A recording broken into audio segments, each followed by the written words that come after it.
ஒரு வீடியோ எடுக்கச் சென்ற யூடியூபர் ஒரு கணத்தில் பெரிய வெள்ளத்தில் சிக்கி மறைந்துவிட்டார். இந்த சம்பவம் இந்தியாவில் மட்டுமல்ல, உலகம் முழுவதும் வைரலாகி வருகிறது. ஆனால் இந்த வீடியோ எடுத்துக் கொண்டிருக்கும் போது நடந்த விபத்து என்ன, எங்கே நடந்தது, மேலும் இதிலிருந்து நாம் என்ன கற்றுக்கொள்ள வேண்டும்?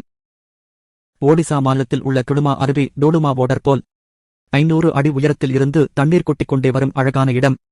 ஆனால் இந்த அழகின் நடுவே உயிருக்கு ஆபத்தான சூழலும் இருக்கிறது.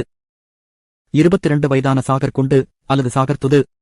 இவர் ஒரு வளர்ந்து வரும் யூடியூபர். தனது சேனலுக்காக விலாக்ஸ் ரீல்ஸ் எடுத்து அதிக ரசிகர்களை ஈர்க்க முயற்சி செய்து வந்தார். அந்த நாளில் துடுமா அருவியில் நின்று ஒரு வீடியோ எடுக்கிறார். அவருக்கு தெரியாமல் மேல் பகுதியில் இருந்த மச்ருண்ட் அணையில் இருந்து திடீரென தண்ணீர் விடப்பட்டது. ஒரு நிமிஷம் சிரித்துக்கொண்டே போஸ் கொடுத்து இருந்த சாகர் அடுத்த நிமிஷமே தண்ணீரின் சக்தியில் சிக்கி கீழே கொட்டிப் போகிறார். இந்த காட்சி கேமராவில் முழுவதும் பதிவு செய்யப்பட்டது.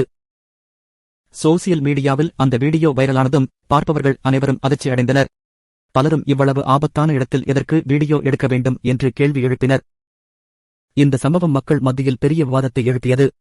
ஒரு பக்கம் யூடியூபர்கள் அதிக வியூஸ், லாய்க்ஸ் வாங்குவதற்காக உயிரையே ஆபத்துக்கு ஆளாக்கிக் கொள்கிறார்கள் என்று விமர்சனம். இன்னொரு பக்கம் சாகரை காப்பாற்ற முடியாமல் போன அதிகாரிகள் மீது குற்றச்சாட்டு. ஆனால் உண்மையில் இந்த சம்பவம் நமக்கு ஒரு பாடம். கண்டென்ட் இம்பார்ட்டன்ட், ஆனால் உயிரை விட முக்கியமில்லை. நண்பர்களே, சாகர் குண்டுவின் கதை மிகவும் சோகமானது. இப்படிப்பட்ட ஆபத்தான இடங்களில் வீடியோ எடுப்பதை தவிர்க்க வேண்டும். சுகமாகவும் பாதுகாப்பாகவும் இருப்பதுதான் மிகப்பெரிய வெற்றி. நீங்கள் என்ன நினைக்கிறீர்கள்? வீடியோ எடுக்கும் போது யூடியூபர்கள் பாதுகாப்பை கவனிக்க வேண்டும் என்று நினைக்கிறீர்களா? கமெண்ட்ஸில் உங்கள் கருத்தை சொல்லுங்கள். இந்த வீடியோவிற்கு லைக் பண்ணுங்க, உங்கள் நண்பர்களோடு ஷேர் பண்ணுங்க, மேலும் தகவல்களுக்கு சப்ஸ்கிரைப் செய்ய மறக்காதீங்க.